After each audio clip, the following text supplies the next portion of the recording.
Mame mo ache mo akwaba. Yeah, no. Akoma FM so na we.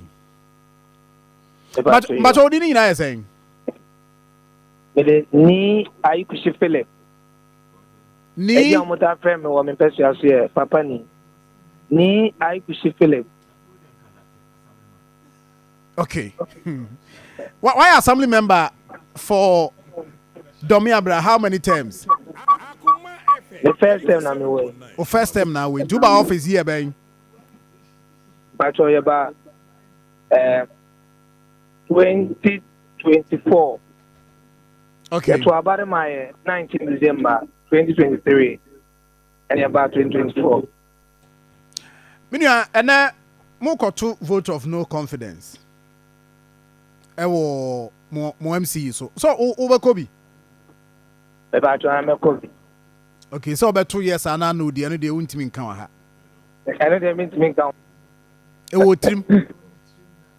But you see kwandu ba ko mo dia bo mo MC ene say company bi sikasem ne property rate or say nanka ba assembly or the omo hu say or the sikano about 29,000 or the akwakoye donation roofing sheet ama committee friend say on refund sikano and we refund sikano ebi e ka say roofing sheet no the koye na de koye na japade because on muntu interest ya na ntia say Domeabra unya sa roofing sheet ni bi as in the schools e wo ho but on my radio no come for my why my radio no come for my ni come but that my member radio okay and yeah said the loudspeaker and what you for loudspeaker yeah and the loudspeaker so wow I see and to me confirm ya say in fact who receive say yesika and as a roofing sheet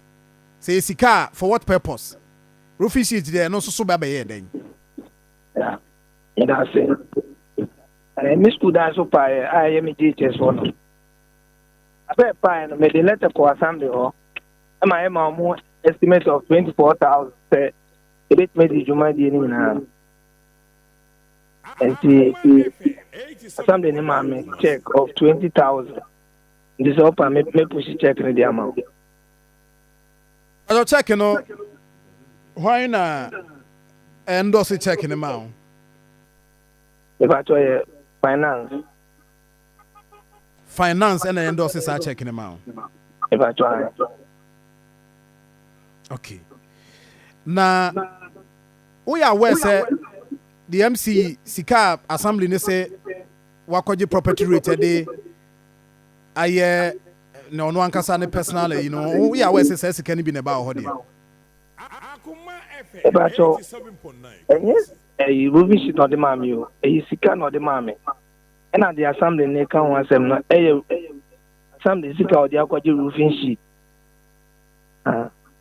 the woman no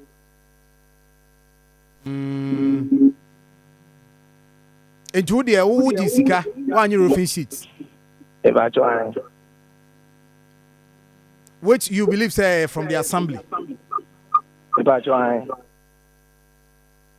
take no kwa wo me phone so this year and me India send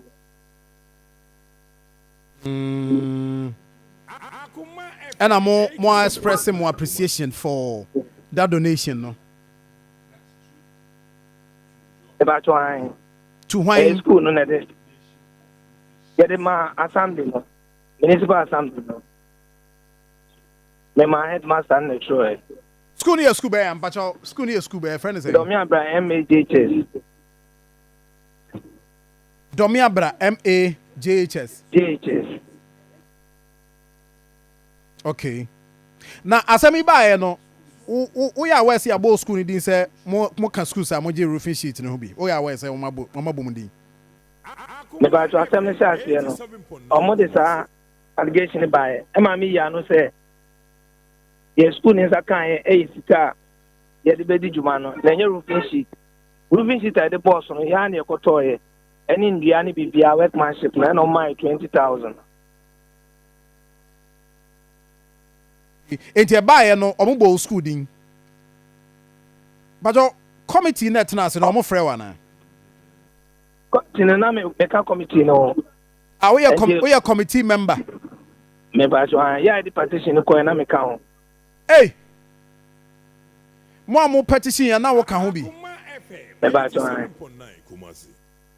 Sani akan yi.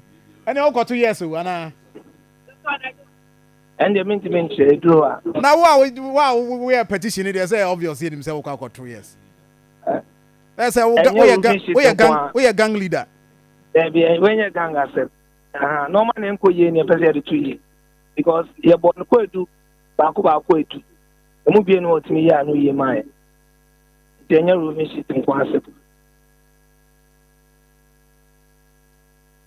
I see. Junam kwaso awoko meeting no. No me benya husband every confirmation am post. Oh, Kafra. But obeko. Ami pa America ko be. Okay. Yeah, that's it. Eso me da mais pa. Question na nka say assembly member. Assembly we no baby or the roofing sheet ne ko boy no. Assembly members na